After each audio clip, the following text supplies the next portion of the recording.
Nós falamos do Jung, que ele foi nas tribos estudar o comportamento dos silvícolas, se manifestavam semelhantemente com a das criaturas civilizadas.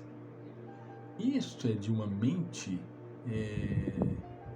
de um cientista, de uma criatura que estuda estatística de todas as formas. Ele queria saber por que eles se comportavam igualmente. Igual a Jung, na mesma linha das emoções, nós vamos encontrar um grande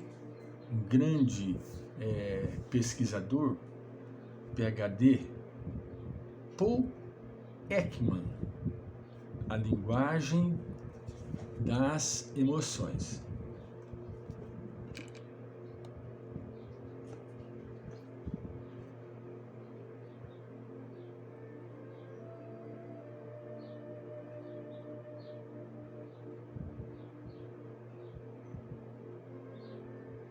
Este livro está disponível para as pessoas que tiverem interesse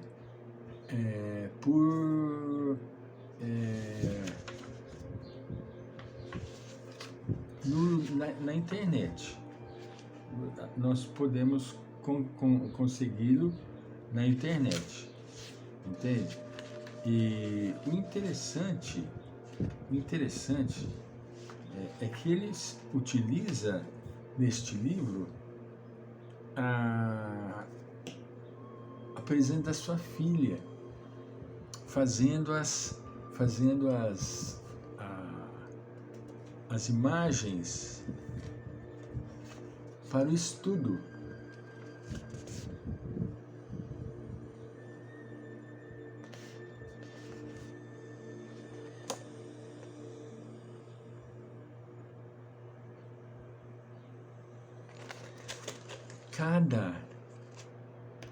Cada imagem, ele explica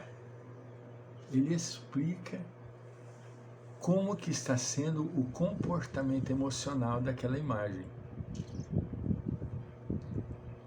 É um expert pesquisador, entende?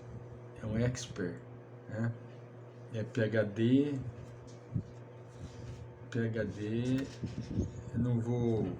não vai estar fácil aqui para mim poder falar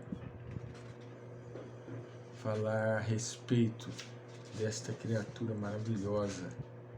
E é um livro, eu diria, é um livro acessível. Entende? É um livro acessível, de leitura acessível. Não é um livro de leitura científica, onde a pessoa tem dificuldade de entender. Não. É um livro acessível, de leitura próxima.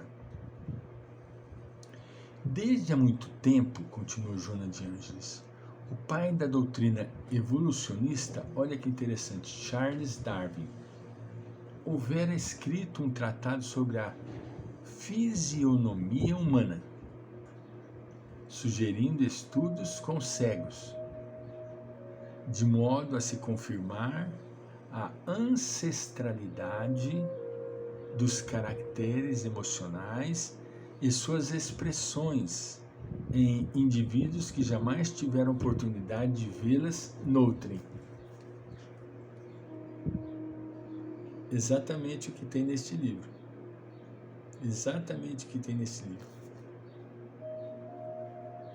Com o advento de novas conquistas psicológicas em torno do ser humano, pôde-se constatar que há uma herança atávica, assinalando todos os indivíduos com idênticas expressões faciais e emocionais, sem que tenha havido qualquer contato entre eles. Isto é interessante que a gente venha... Neste livro nós encontramos tudo sobre isso. linguagem das emoções.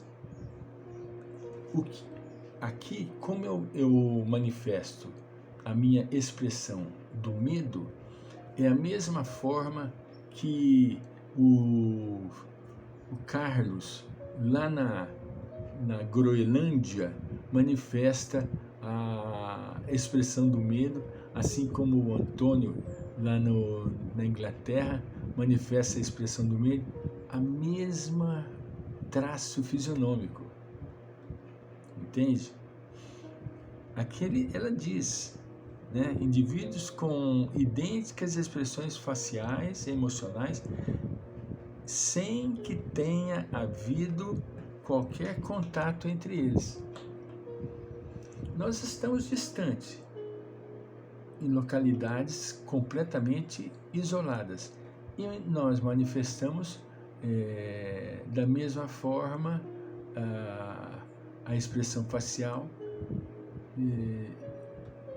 com relação a um tipo de acontecimento. Alegria, tristeza, dor, entende?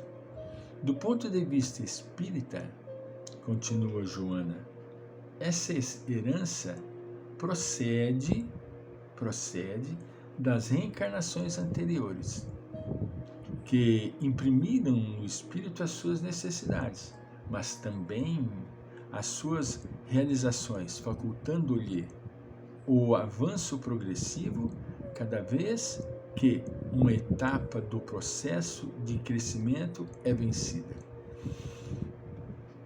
Cada vez que nós vencemos uma etapa, nós abrimos porta para novas conquistas e novas reações.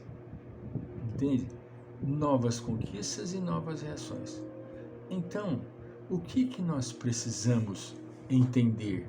Nós precisamos entender que há uma manifestação similar em todos os seres, porque isso é uma história de um passado longínquo,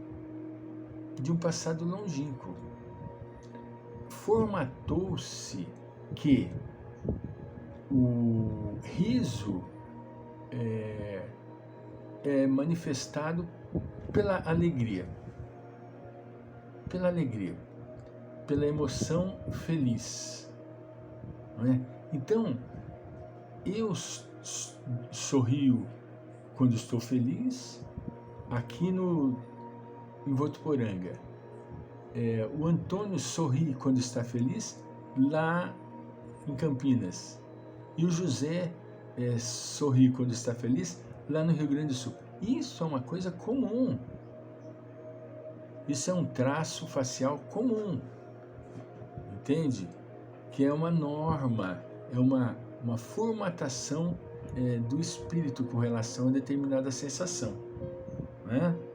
Graças a essa constatação, na raiz de todo o processo aflitivo existe uma herança psicológica de outra existência, ressurgindo como necessidade de reparação, a fim de favorecer o espírito com novas aquisições, sem amarras, com os fracassos que ficaram no passado. Então, a pessoa vai progredindo, vai conquistando, vai se libertando e vai crescendo espiritualmente. Não é? É interessante que a raiz é comum para todos. A raiz, nós diríamos que é o verdadeiro sentimento, a essência. A essência é comum em tudo quanto é lugar. Lá no Amazonas, a pessoa vai manifestar do mesmo jeito. Mas será que pode? Isso, Francisco, é claro que pode. Por quê? Porque o foco é único. Como, por exemplo, tristeza. É tristeza em tudo quantos lugares. quando se fala de tristeza, nós não vamos estar falando de múltiplas formas de tristeza, nós estamos falando de tristeza. Então a manifestação da tristeza é uma manifestação entristecedora, em todos os lugares, em todos os quadrantes, e com todas as pessoas das mais variadas espécies, Desse modo, dá uma fechada, Joana, a felicidade no mundo é possível, desde que seja desenvolvido o empenho por consegui-la. Então, é possível. Como que não é possível? É claro que é possível. A felicidade, em todo e qualquer lugar, está ao alcance de todos, desde que façamos esforço para consegui-la. Voltaremos.